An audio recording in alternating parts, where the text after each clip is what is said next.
Bienvenidos a la meditación diaria, camino a la transformación. Un tiempo para crecer en Dios y su palabra.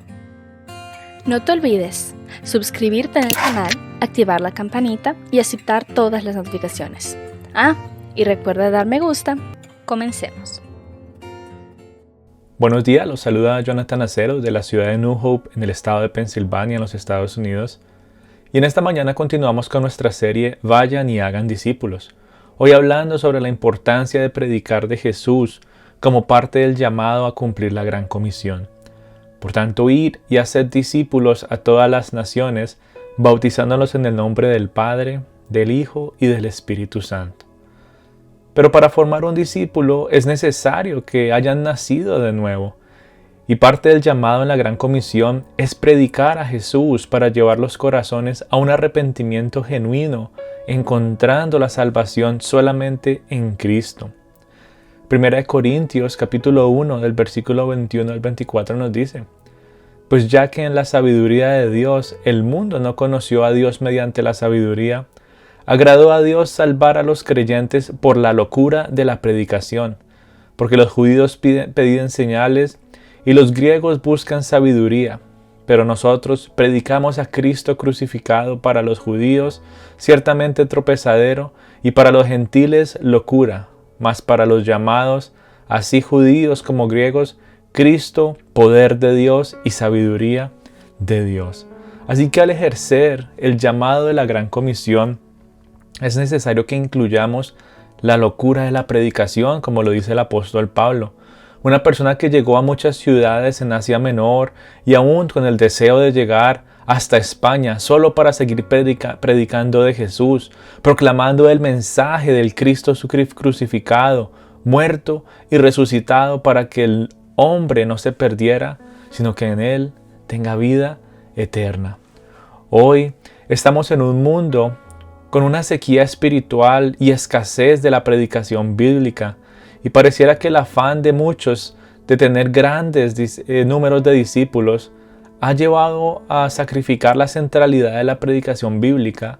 Y con el pasar de los años pareciera que la predicación estuviera siendo reemplazada con entretenimiento o con charlas motivacionales para vivir mejor en la tierra por medio de diferentes técnicas, dejando a un lado la esperanza venidera. Como si el Evangelio fuera un producto que pudiera ser reempacado y vendido como un producto cualquiera. Y hoy las palabras del apóstol Pablo siguen siendo una realidad. La predicación de la cruz en este mundo es necedad. Y muchos quisieran cambiar el medio que Dios ya escogió. Pero agradó a Dios salvar a los creyentes por la locura de la predicación.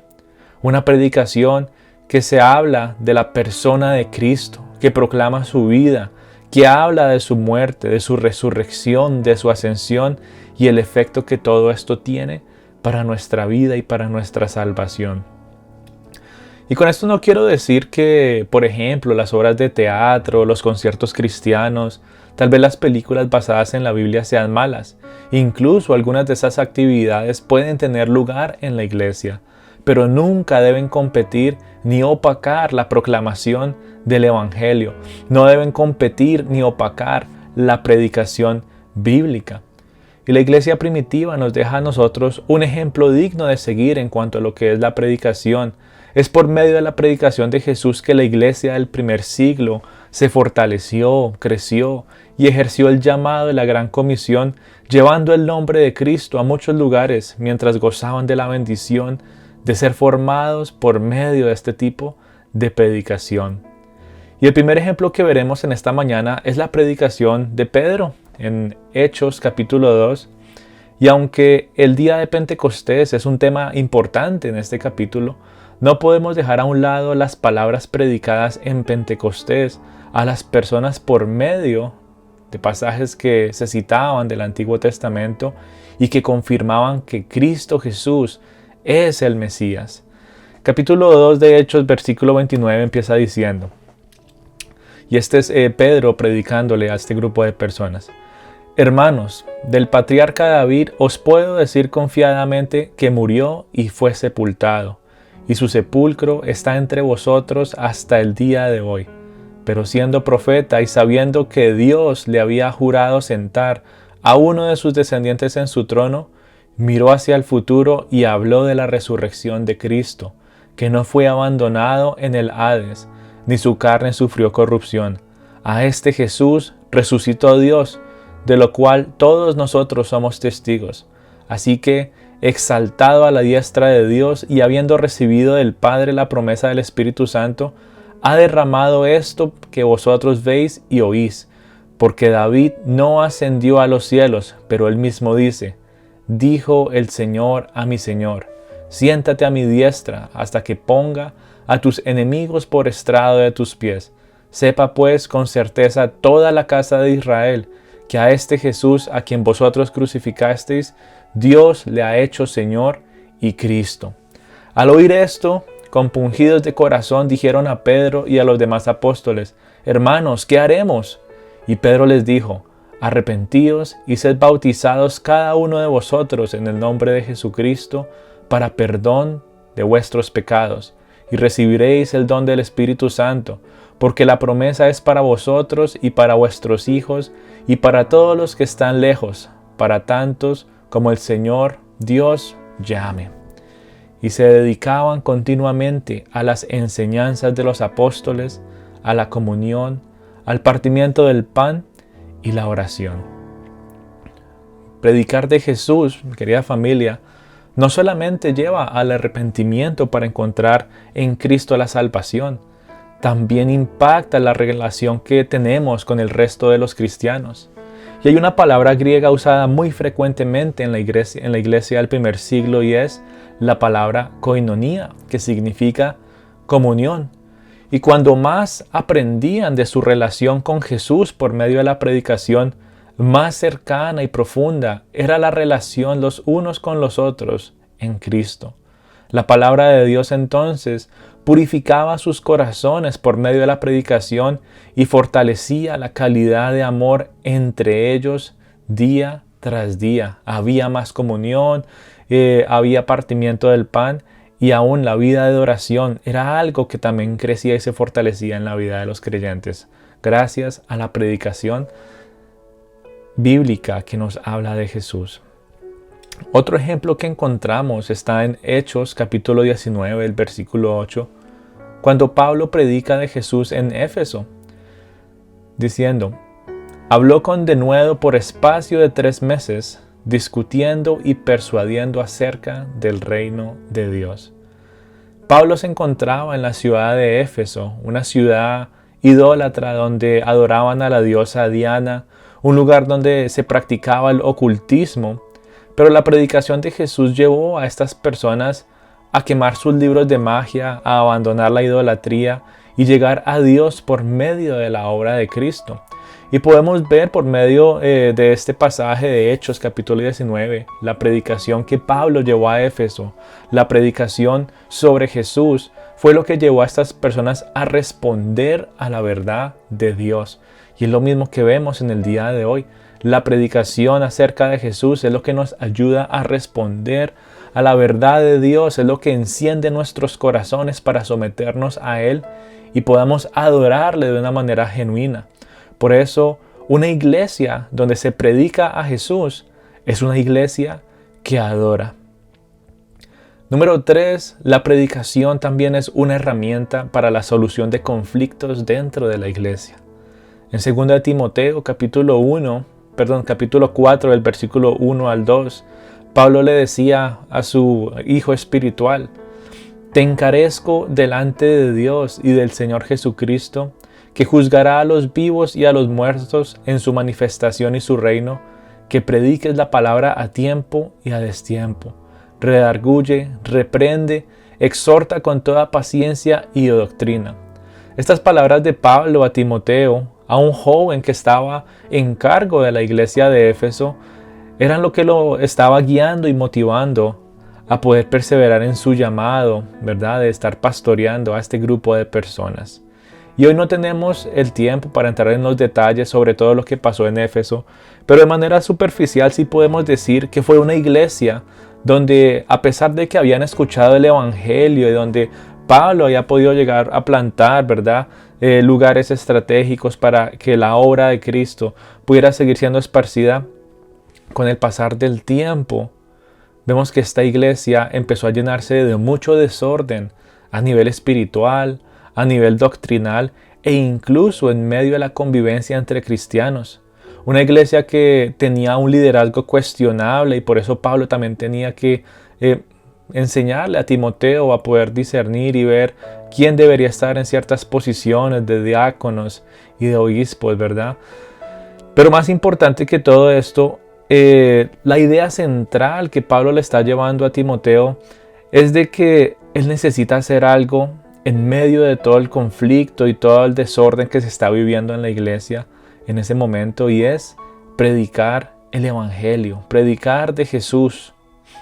Pablo le dice a Timoteo que él anhela llegar, el que él anhela y tiene la esperanza de verlo pronto. Pero mientras él llega, él le dice a Timoteo, aférrate a la palabra de Dios y predica a Jesús para afrontar los conflictos internos que hay en la iglesia.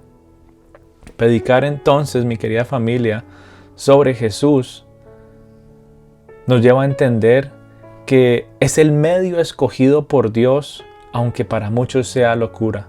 El medio escogido por Dios para salvación de los perdidos. Es el medio escogido por Dios para el fortalecimiento de la comunión entre cristianos, para el crecimiento de una vida de adoración y para la solución de problemas eclesiásticos. No es sorpresa que aún los himnos de la iglesia del primer siglo e incluso los poemas que se compartían los unos a los otros estuvieran siempre centrados en Cristo, para animarse los unos a los otros y para seguir perseverando en la fe. Aún la Biblia nos registra a nosotros algunos ejemplos de estos himnos y de estos poemas. Uno de estos himnos lo encontramos en 1 Timoteo 3:16, hablando nuevamente de Cristo como el centro de nuestras vidas.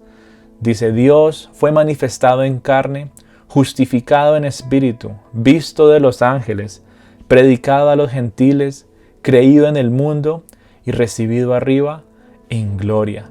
Aún encontramos un poema de 4 estanzas en 2 Timoteo del 1, versículo 11 al 13. Si somos muertos con Él, también viviremos con Él. Si sufrimos, también reinaremos con Él. Si le negaremos, Él también nos negará. Si fuéramos infieles, Él permanecerá fiel. Él no puede negarse a sí mismo. Y este tipo de palabras y esa manera de expresarse en el primer siglo, esa confianza, esa esperanza, esa seguridad y aún ese amor los unos por los otros y la perseveración en la fe y la verdadera adoración a Dios fue fruto de la predicación bíblica centrada en Cristo Jesús como nuestro Salvador, aquel enviado, el Mesías, el Rey, el Hijo de Dios que vino a este mundo, que se hizo carne, que llevó una vida perfecta, que murió en aquel madero, fue sepultado y al tercer día resucitó de entre los muertos, que después se presentó ante muchos y ascendió al cielo. Hoy Él se sienta a la diestra del Padre y es aquel Mesías, es aquel Salvador, a Cristo Jesús, del cual estamos llamados a predicar como parte de este llamado que Él nos ha hecho de ir y hacer discípulos a todas las naciones. Que la predicación de nuestros discípulos también sea una predicación que hable de Jesús, que hable de nuestro Salvador, y así muchos más puedan llegar a ser salvos, a ser formados y puedan llegar a adorarle cada vez más por los siglos de los siglos. Gracias te damos, amado Señor, por este tiempo que nos permites meditar en tu palabra. Gracias te damos por recordarnos, Señor, la importancia, Señor, de predicar un mensaje bíblico, Señor, el mensaje que tú has dado, Señor, aún desde los primeros tiempos, revelándonos a Cristo, a tu amado Hijo, como el único Salvador para nuestros pecados. Gracias te damos, Señor, porque aún es por medio de esta predicación que sigues formando nuestras vidas y nos ayudas, Señor, a sobrellevar nuestro día a día aquí en la tierra, mientras con ansia, Señor, y esperanza esperamos aquel día, Señor, en que podamos estar contigo por toda la eternidad. Ayúdanos, Señor, mientras nos encontramos aquí en la tierra, en poder ser, Señor, efectivos en este llamado que nos has dado, Señor, que podamos hacerlo con obediencia, con amor, Señor, y con gran disposición, que podamos seguir preparándonos por medio de tu palabra para compartir aún a muchos que no han escuchado tu nombre, Señor, de que en Él, Cristo Jesús, está la salvación, de que podamos también seguir creciendo y madurando como iglesia, Señor, en cada uno de nuestros ministerios a nivel mundial y que podamos seguir rindiéndonos en adoración solamente ante ti, tú que eres digno, Señor, de toda alabanza, tú, Rey de Reyes y Señor de señores. Gracias te damos, Señor, y hemos orado en el nombre de Cristo Jesús. Amén. La palabra de Dios es viva y eficaz, y con certeza cumplirá su propósito en nuestras vidas. Por eso, no pierda mañana la oportunidad de juntos continuar por este camino a la transformación. Todos estos mensajes forman parte de la Iglesia Senti City Mundial. Entra en contacto con nosotros para pedir oración, contar testimonios o formar parte de nuestra iglesia. Hágalo a través de nuestras plataformas Facebook e Instagram, Senti City Mundial. Dios les bendiga.